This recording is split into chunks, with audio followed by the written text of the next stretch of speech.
LabPub no ar, conversando com Rose Almeida, a publisher da editora Absurtos, uma editora que está na estrada já há algum tempo e há algum tempo está em nossas aulas de MBA, a Rose Almeida, essa editora também estudante, tudo ao mesmo tempo. Rose, como é que você conseguiu isso, hein? Boa pergunta. Acho que eu estou tentando conseguir ainda, né? Mas é um processo intenso, mas muito satisfatório também em vários aspectos. A Absurdos, editora, nasceu muito junto ali, quase simultaneamente, com o início do meu MBA na LabPub.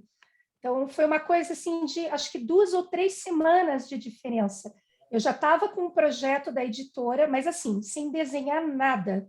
A única coisa que a gente tinha marcado aqui, eu e o meu assistente editorial, né, e também somos só nós dois, era que a gente queria abrir uma editora e a gente falou, como é que a gente começa? A gente falou assim, bom, vamos tentar montar um site simples e lançar um concurso literário, porque onde nós vamos captar os autores? Como a gente vai chegar nas pessoas? Isso era 2019, 2018? Isso era 2019, isso era junho, e eu tinha acabado de fazer minha matrícula no MBA no dia 5 de junho, e as aulas começariam no início de agosto, ou seja, foram ali 2 meses em que eu me matriculei na LabPub e ensaiamos o projeto da Absurdos. Então, o que aconteceu? A gente foi desenhando o site, no dia 12 de junho, a gente lançou o edital do Prêmio Literário, que é uma antologia de poetas de todo o Brasil, e isso para o resultado sair no final de agosto. Ou seja, quando o resultado do concurso saiu, foram 109 poetas de todo o país selecionados, eu estava começando o meu MBA. Então, eu não sabia muito bem o que eu estava fazendo ainda com a editora, né? Eu só tinha um concurso, só li poemas e selecionei com base no critério de professora de português, no critério de formada em letras. E aí foi muito bacana, porque nesse período de agosto a dezembro, quando a gente foi editando o livro, eu já estava ali com as matérias iniciais do curso. Então, eu via a aula e pensava, onde eu posso aplicar isso daqui? Olha. Junto. E o livro ficou pronto em dezembro, dia 13 de dezembro de 2019. Ou seja, eu tinha começado em agosto o curso. E aquele era só o primeiro livro. Então, imagine, aquele o primeiro livro é uma antologia. E o livro individual de autor só foi acontecer em setembro de 2020. Ou seja, eu já tinha 1 ano de curso, já tinha uma outra experiência, uma outra bagagem de aulas da MBA para poder voltar a editar. E aí a gente começou a lançar e-book. E foi muito bacana, porque foi justamente quando a gente começou o curso de editor digital, né? E-book, faça você mesmo. Então, foi acontecendo juntinho, sem a gente planejar muito, mas foi bacana, porque ajudou a planejar, já que as aulas estavam acontecendo ao mesmo tempo. Como é que está a editora agora? Bom, a editora tem 19 livros lançados desde o segundo semestre de 2019, mas a maioria dos livros realmente começou a ser editada no segundo semestre de 2020, ou seja, em plena pandemia, no auge da pandemia, e eram só livros digitais até fevereiro deste ano. Aí, em fevereiro deste ano, a gente começou a fazer os impressos também, né? Então, e a gente prometeu que todos aqueles e-books lançados no ano anterior teriam sua versão impressa também, porque as pessoas têm quase esse fetiche com o objeto livro, né? E porque a gente queria realmente ter o máximo de formatos possíveis. Tanto é que, na nossa primeira antologia, a gente ensaiou ali também ter um multilivro, né? Então, fizemos, lógico, de maneira amadora, né? Gravando em casa, a gente comprou um gravadorzinho, foi ali se aventurar nos programas de edição, de som, né?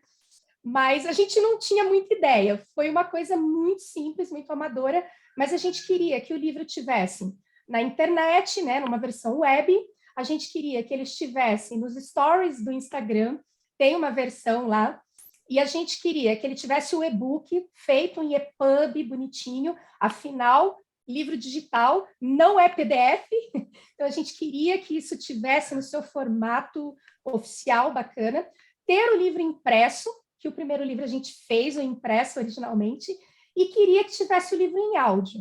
No primeiro momento, não era tanto pela qualidade do audiolivro, mas sim pela acessibilidade. A ideia de que isso pudesse chegar de diferentes formas, né? Que tivesse vários formatos. Né? Quem sabe um dia a gente faça o livro em braille também, mas o audiolivro já resolve isso. Né? Então, no nosso site, no nosso blog, a gente ainda está caminhando, dando os primeiros passos, mas a gente tem uns widgets de acessibilidade. Então, tem um avatar de Libras, né? Tem um programinha para leitura do texto. A gente sabe que não é o ideal, mas é o que dá para fazer, né? E num primeiro momento. Então, tinha essa ideia também de tornar acessível. Então, por enquanto, a gente tem os e-books, tem os impressos, são 18 títulos lançados, e eu estou muito feliz, porque é muito na raça mesmo. A Daniela Senador, né, grande professora da LabPub, sempre fala, tudo não farás, né? A gente já fala que vai citar, os TCCs vão vir com essa citação, né? Senador Daniela.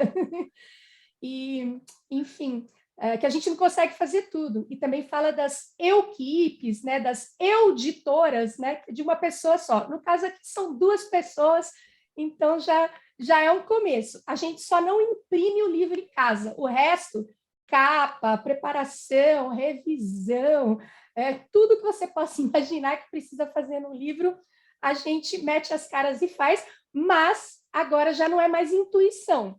Agora é com base realmente nas aulas, né? E é muito bacana, porque a gente fala assim, a gente está lá no processo, editando o livro, fazendo projeto gráfico, aí a gente lembra assim, então, porque como disse o Guilherme Crow, ou, lembra daquela aula da Carla Betelli, né? E isso é muito real, eu estou falando assim, parece meio demagogia, mas não é então, porque a gente lembra das falas, das expressões.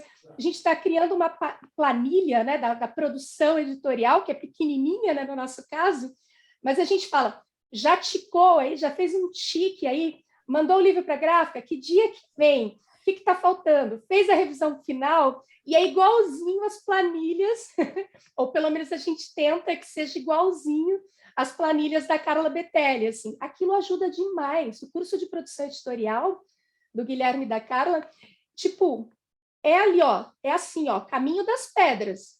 Vai ter uma hora que você vai por sua conta, mas aquele manualzinho, no primeiro momento, é essencial. Aquilo faz toda a diferença mesmo. Olha só, já me ocorreu aqui, eu não sei fazer isso em vídeo, mas eu colocaria a Carla, a Daniela, o Kroll, assim, que nem aqueles diabinhos e anjinhos dos desenhos animados, falando na consciência dos editores, das editoras. Tem uma coisa incrível, o Hermida, no curso de formação de editor digital, e na época do e-book também, junto com o Guilherme, né? Foi incrível, porque nos primeiros e-books, o meu assistente editorial, Vanderlei Sampaio, meu marido também, e que fazia, né, toda a programação ali do e-book. E ele assistiu todas as aulas comigo, né? É incrível, porque ele assistiu tudo comigo, ele no computador do lado e eu aqui. E ele falava para mim, você separou aquele material do Hermida? Eu falei, tá separado aqui. E ele falou, porque eu não tô conseguindo programar tal coisa, tem um título aqui, tem um estilo aqui no e-book que eu não estou conseguindo programar. Aí a gente ia lá no material e pegava, e é incrível, ele sempre me fala assim, nossa, aquele material do Hermida me salvou para fazer os primeiros e-books. Isso é muito verdade. Então, a gente lembra de vários momentos, de várias falas, de vários macetes, com muito carinho, porque a gente podia aplicar em tempo real, praticamente. Maravilha, eu já estou vendo o Antônio Hermida chorando com esse depoimento. Ele é maravilhoso, ele é incrível, o pessoal é muito bacana. Eu queria ter conhecido todo mundo, mas olha que loucura, a gente conheceu a Cássia Cássia Carreño a gente conheceu em novembro de 2019, quase por acaso, numa feira da Unibis, junto com a CBL, e a gente foi no finalzinho do evento, numa palestra, num encontro com Marcos de Brito, e isso foi muito legal. E estava terminando a palestra com ele, e a gente foi lá para ver os livros e deu de cara com a Cássia, e eu falei, eu vou falar com ela, assim. Para a gente, a Cássia é meio uma estrela, a gente sente saudade das mediações, mas a gente teve uma contrapartida muito bacana, que foi ter a sua mediação, a Dani Russo, né? Tem o Leonardo Neto, eu sou louca para conhecer o Leonardo Neto, com um livro maravilhoso que eu recebi aqui em casa, né, dos 100 nomes da edição. Então, assim, para a gente, às vezes parece um certo deslumbramento, assim, mas isso se tornou real. Agora eu vejo o nome de editores, principalmente de editoras, eu procuro demais conhecer as editoras mulheres, né, no Brasil. Conheci Simone Paulino na festa do livro da USP, por acaso também, fomos comprar um livro da editora Nós e ela estava lá e falou que estava saindo dali, indo para Natal, para o lançamento do autor. E assim, pensa nessa curadoria, a editora, né, tá ali na sua frente e fala, esse livro foi publicado nessa e nessa circunstância. Era o 50º título da editora Nós, que estava na mão dela, a gente comprando e ela falando como foi. Isso é um privilégio, e por acaso, né? E foi assim também na Feira Miolos. Então, no final de 2019, eu estava aqui que nem uma formiguinha de feira de livro em São Paulo, para conhecer as pessoas, para entender esse trabalho. E foram oportunidades incríveis, quem eu tenho conhecido, assim, por conta dos cursos, os nomes que vão brotando, e eu vou achando essas pessoas nas redes sociais, e eu falo, nossa, todo mundo fala que é um mercado pequeno, né, que é uma bolha do mercado editorial. Eu falo, não sei, tem muita gente, mas é incrível como todo mundo se encontra mesmo, um que conhece o outro, que foi em tal evento, que lançou tal livro. Isso é muito fascinante, assim. Dá um trabalho, é um trabalho de louco, conversando com o Eduardo Lacerda, né, editor da Patuá, que eu digo aqui sempre que é o nosso padrinho, afinal, a Absurdos Editora foi lançada no quintal da Patuá, que é o Patuscada, Bar e Café, né, e livraria, e eu falo padrinho porque a gente se inspirava nele. Uns 2 anos antes, a gente ia aos lançamentos da Patuá, a gente tem uma coleção, a gente tem uma biblioteca de livros da Patuá. Por quê? Porque é o nosso modelo de editora pequena, independente, que inicialmente publicava quase que só poesia, hoje nós temos contos, crônicas, romances, mas... E a Editora Absurdos é uma editora de poesia, que já é outra loucura à parte, né? Porque todo mundo fala que poesia não vende, fica aquela coisa assim, mas poesia é difícil. e a gente falou, não, a gente vai publicar poesia porque isso é um nicho. Tem poetas querendo publicar, tem gente lendo poesia, e a gente vai fazer para esse público, para esse mercado. A gente está conversando em dezembro de 2021, você está terminando o seu TCC do MBA. Terminando, eu estou falando assim, terminando, eu não sei bem se está terminando, ou você vai trabalhar, né? Natal e Ano Novo para dar conta. Vai ser um Natal e um Réveillon bem assim, com a cabeça voltada para o TCC. E o TCC já imaginando... é Absurdos? É o caso, é o case Absurdos? Então, não é, até porque nas orientações para o TCC tinha aquela ideia, um plano de negócios, e tinha que ser uma coisa que não estava pronta, que não estava aplicada. Concordo que Absurdos não está pronta, né? Dá para desenvolver alguma coisa a mais. Aí, originalmente, era para eu ter feito esse TCC 6 meses atrás, né? E aí a data me permitia, né? Eu queria fazer logo, mas aí a ideia era um projeto das antologias, né? De como a gente entra no mercado, de como conhece os autores, né? Como fazer, né? Esse mailing, vamos dizer assim, dos poetas. E o projeto era esse. Só que aí a gente já tinha feito 2 antologias. Eu falei, não, a gente já experimentou isso, já sabe isso. Eu tenho que ter um projeto futuro. Então, eu tive que criar uma outra ideia. E aí, já tem um plano para juntar isso, né? A gente já tem editora, já fez antologia, que a gente não fez ainda? Então, o projeto do TCC é esse. O duro é armar isso, né? Com as pesquisas, com a bibliografia. Aí, a gente editando o livro aqui, a gente acaba não encontrando tanto tempo para fazer as entrevistas, né? Para criar esse material, né? Com base em alguma coisa que já exista, para tornar esse plano de negócio viável. Mas vai acontecer. A gente já fez antes, a gente vai tentar de novo. Não sei como, é tentativa e erro, mas agora a gente tem uma base, né? Agora tem muitas aulas, muitos cursos para nos orientar o que pode dar certo e o que pode falhar, né? Então, eu vou tentar seguir esse caminho. Mas eu espero que em janeiro esteja realmente tudo pronto, porque quero muito concluir, mas eu já estou matriculada na pós em produção editorial, né? Eu emendei os 2 cursos, né? Aí acho que falta só uma matéria, que é de didáticos, né? Que todo mundo diz que é incrível, né? O professor Júlio? Júlio Ibrahim, só incrível. Falta essa matéria. Então, é incrível, né? Vai fechar com chave de ouro. Só falta essa matéria, porque aí eu fecho também, além do MBA, o curso de pós em produção editorial, né? Quero tudo que a LabPub puder me dar.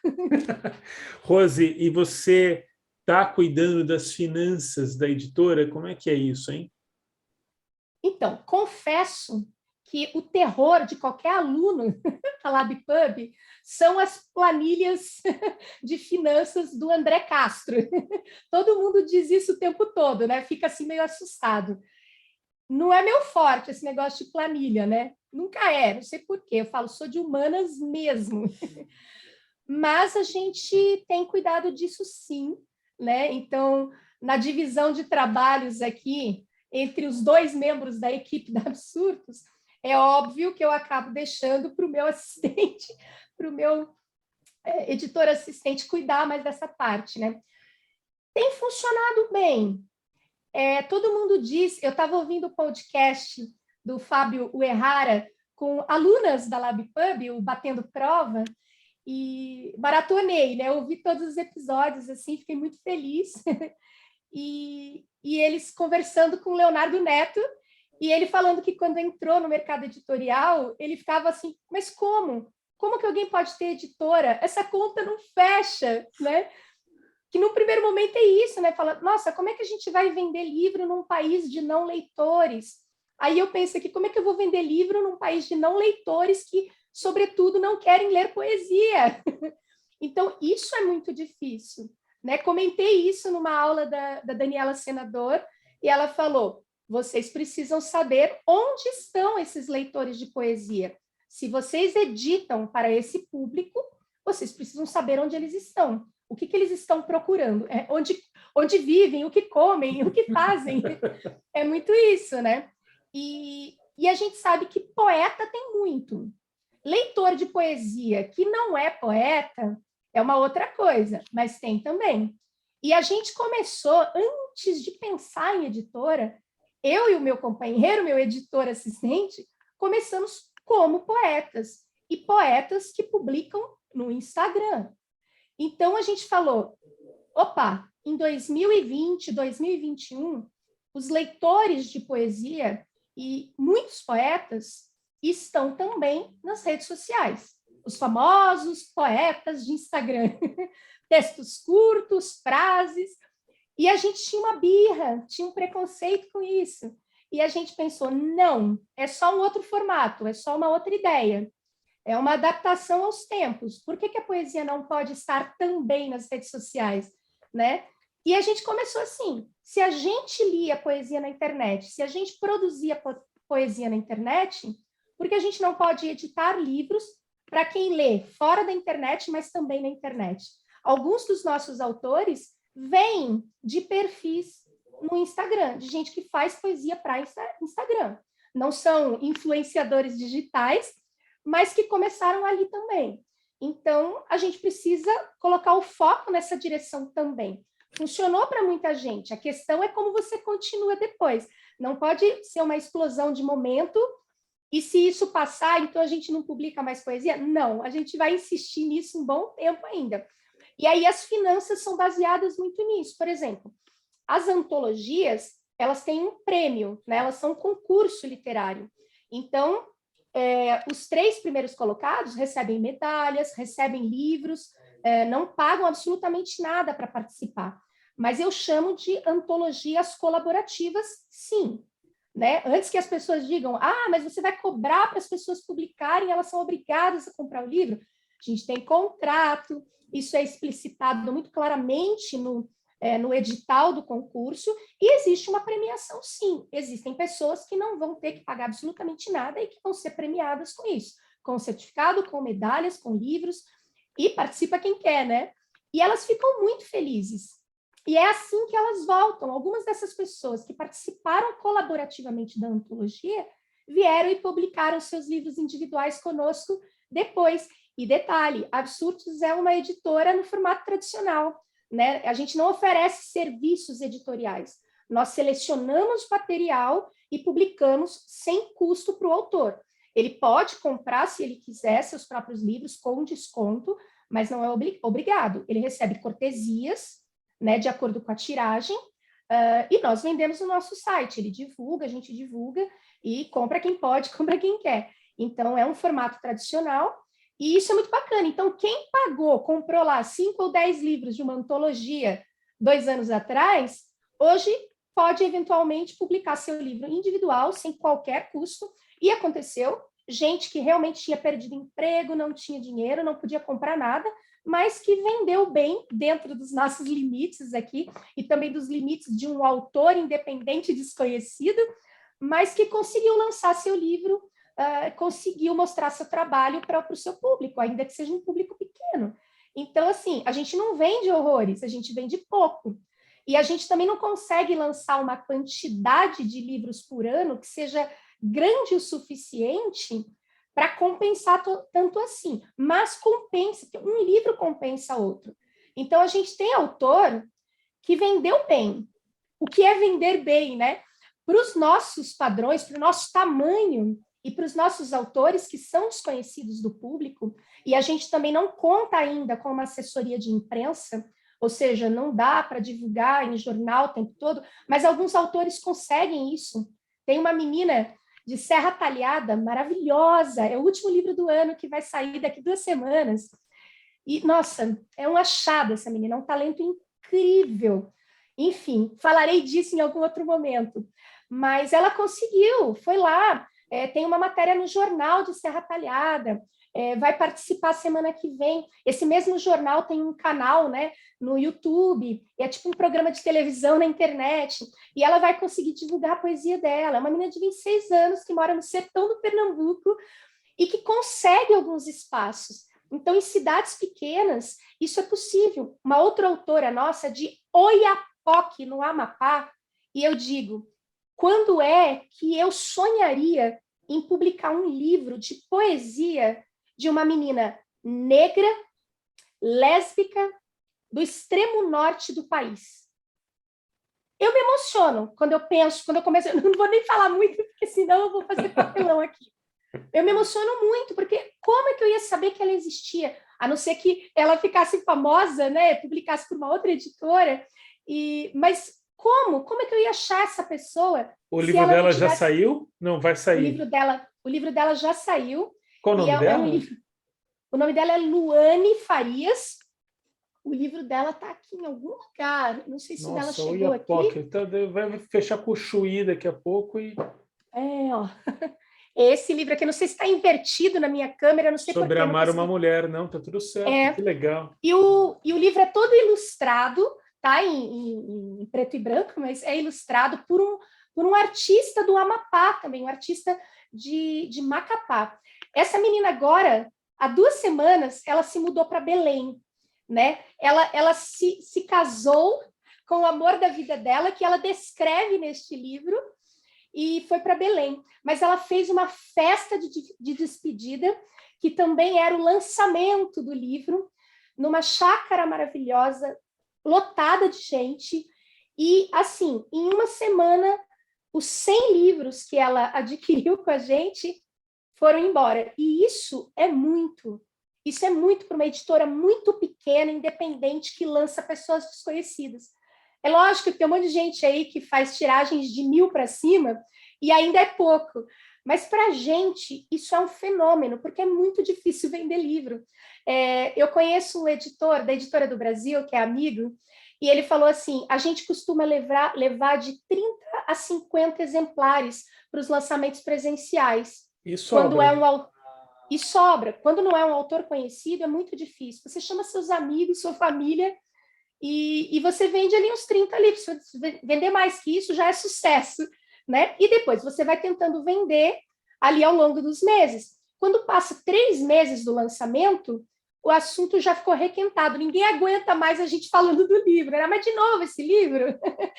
Mas a gente vai insistindo, porque sempre tem alguém que ainda não viu, alguém que ainda não sabe. Aí você fala, olha, tem um livro aqui.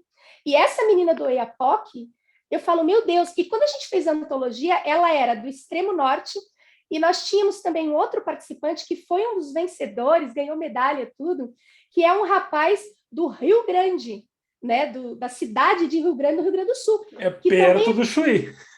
Bem perto do Chuí. E eu falava, isso sim é dizer do Oiapoque ao Rio Grande, né? E esses extremos são maravilhosos. E tem sido assim. A gente tem feito lives de lançamento, né? E agora, no fim do ano, a gente meio que fez, assim, quase todos os sábados, né? E era maravilhoso, porque num sábado eu estava no Oiapoque, no outro sábado em Belém, no outro sábado em Olinda, no outro sábado no Rio de Janeiro, no outro sábado em Juiz de Fora, e eu ia viajando nesses sotaques todos, nessas experiências todas, né, de livros publicados, e aquilo que eu falei, 18 livros, mas de lugares diferentes, de cidades diferentes. Mesmo, por exemplo, a gente tem 2 autores do Rio de Janeiro, mas um mora no Recreio dos Bandeirantes e a outra mora em São Gonçalo. E eles têm realidades completamente opostas. Realidade de vida mesmo, de bairro, de tudo, né? Idades diferentes, experiências acadêmicas diferentes. E isso é muito extraordinário. Então, assim, mulheres, homens, jovenzinhas, adolescentes, idosos, gente de todo lugar, sabe? Um rapaz de Pernambuco que mora no Rio e convidou um monte de gente de Recife.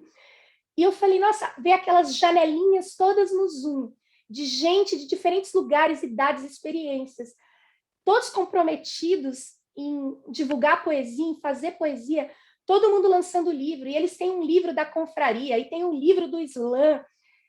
Eu fiquei muito apaixonada. Eu falei, olha aí, ó, poesia existe, o pessoal está lançando livro, o pessoal está lendo, o pessoal está buscando. É menor do que talvez um outro gênero, numa outra editora, num outro contexto, mas existe esse espaço. É só a gente ir devagar e ir conhecendo e cavando essa oportunidade. E o meu TCC, dando um pequeno spoiler, ele pensa, olha só, André, ele é assim muito plagiado, tô brincando, não é um plágio, é uma inspiração da sua oficina de poesia na LabPub. Sério? Você acha que vai Exatamente. aonde com uma inspiração dessa? Ai, meu Deus. Então, né? Eu reparei uma coisa. Nos últimos anos, pipocaram por aí muitas oficinas de escrita criativa, né? Tem muita oficina nesse estilo por aí. Algumas são de poesia, tem várias de poesia também, e algumas até conseguem reunir o pessoal dessas oficinas e fazer livros, né? Mas poucas. E uma coisa que eu reparo é que talvez existam poucas editoras que façam suas oficinas e trabalhem o processo de edição junto com os oficineiros e publiquem esses livros depois. Já achei alguma coisa, não me baseei no nada, é claro, a gente não consegue inventar nada, tudo que tinha para ser inventado já foi inventado. Mas é por aí. Então, começa ali na sua oficina de poesia, mas chega aqui na publicação, né? E em como a gente pode transformar esses encontros, né, de escrita, de reescrita, porque oficina também é isso, como a gente pode retrabalhar aquilo que se escreveu, até aquilo ficar publicável, até aquilo ir parar nas páginas de um livro editado, preparado, bonitinho, né? Então, e isso é um negócio também, porque as pessoas pagam e algumas pagam muito caro para fazer determinadas oficinas. Algumas são muito boas, como a do Marcelino Freire, por exemplo, Sim. né? E a oficina do Marcelino Freire rendeu muitos autores bacanas por aí, muita gente começou a escrever muito e publicar depois de ter feito a oficina. E alguns outros cursos também, porque aí até as universidades começaram a pensar nisso, né? A PUC do Rio Grande do Sul, né? Começa a ter cursos de escrita criativa, graduações em escrita criativa, que ainda é pouco, muito pouco. Mas eu falo, tem mercado para isso. E quem quer escrever, provavelmente quer publicar também. Se a gente juntar as duas coisas, acho que dá algo, né? Alguma coisa a gente tira daí. Então é por aí o meu TCC. Só que eu tenho que, né? Eu tenho que comprovar isso, eu tenho que argumentar a favor disso, eu tenho que defender a minha ideia. Essa é a parte difícil. Mas vamos lá, né? Vamos para as cabeças. Põe tudo de pé em planilhas, inclusive, e boa sorte, Rose, e obrigado. Caramba, esse depoimento seu todo, sua história é fantástica. E é só um começo, né? É tudo isso e é o começo. É muito legal. Muito obrigado. Imagina, obrigada a você. São 2 anos de LabPub, 2 anos, 18 de janeiro, 2 anos da minha editora Absurdos, e eu estou muito feliz, porque eu conheci pessoas incríveis, inclusive nos grupos, né, dos alunos da LabPub ao longo desses 2 anos, gente que estava lá comigo no começo e gente que está entrando agora, e eu aprendo demais essa troca de experiências, né? Então, não são só os professores ali, mas também os próprios alunos que vão compartilhando as suas experiências. E é um tipo de retorno que eu acho que eu nunca tive na minha vida, nem na faculdade, sabe? Você mantém alguns amigos, mas cada um vai para um lado, você não consegue manter aquilo. E eu acho que com a LabPub, assim, eu vou puxar a sardinha mesmo, vou fazer várias oficinas por fora também, fiz curso uma história do feminismo maravilhosa, da Heloísa Buarque de Holanda conduzindo. Olha só, eu falo, meu Deus, eu tenho as antologias, né? A reunião, os 26 poetas hoje, lá nos anos 70, e tenho as 29 poetas hoje, que ela lançou só de mulheres, né? Recentemente, né? No ano passado, se não me engano, e de repente eu estava num criado e conduzido por ela. E aí eu fiquei pensando, então, né, fora também das aulas do mercado editorial, do curso do MBA, também existe essa oportunidade de participar de outros cursos, né, de oficinas, que estão ali, né, como satélites do curso principal, e tudo é mercado editorial, porque tudo rende livro ou vende algum livro, né? Acaba tendo origem em algum livro. Então, tem sido uma experiência bacana até aqui, eu só estou no começo, é um trabalho duro, difícil, mas eu não queria fazer outra coisa, é isso mesmo que eu quero fazer. Obrigada a você, André, por esse momento, por essa conversa, de poder falar sobre isso, sobre a minha experiência até aqui com o MBA, com a minha editora, poder ter mais uma troca sobre experiências editoriais. Muito obrigada mesmo, e obrigada a LabPub, claro, né? Obrigada a Cássia, obrigada ao André Castro, e é isso. Vamos em frente, vamos continuar.